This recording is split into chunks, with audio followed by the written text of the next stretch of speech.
Hi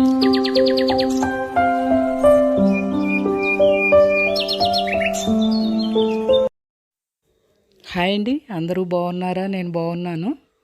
మొన్న శ్రీరామ నవమి నాడు అయోధ్య రాముడికి నుదిటిపై సూర్యతిలకం ప్రసరించేలా ఏర్పాటు చేశారు కదా.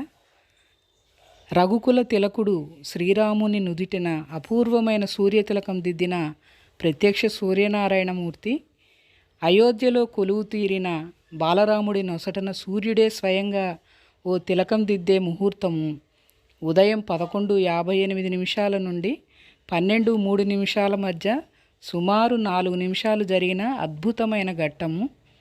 అయితే ఇదేమీ అబ్బురమో ఖగోళ వింతో కాదు. దీనికి ప్రత్యేకంగా ఆధ్యాత్మికంగా ఏ పవిత్రత లేదు.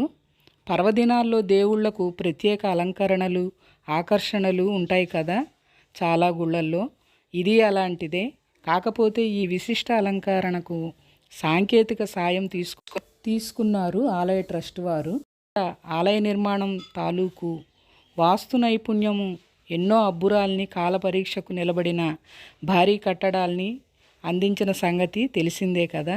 పైగా గర్భగుడిలోకి సూర్యకిరణం ప్రసారం అనేది కొన్ని జైన ఆలయాల్లో, కోణార్క్ గుడిలో కూడా ఉన్నదే.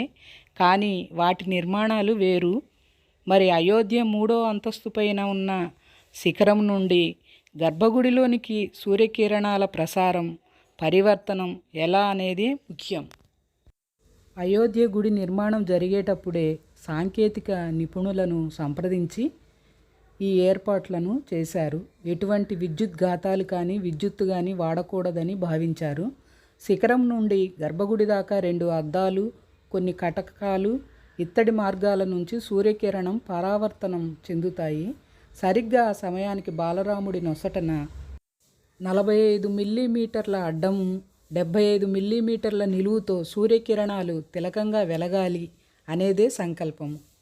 ఇక ప్రతి శ్రీరామనవమికి సూర్యవంశజుడైన శ్రీ బాలరాముడి నుదుటిపై సూర్యతిలకం దిద్దేలా సూర్యకిరణాలు ప్రసరించే విధంగా ఏర్పాటు చేస్తామని ఆలయ ట్రస్ట్ వారు విన్నవించారు. జై శ్రీరామ్.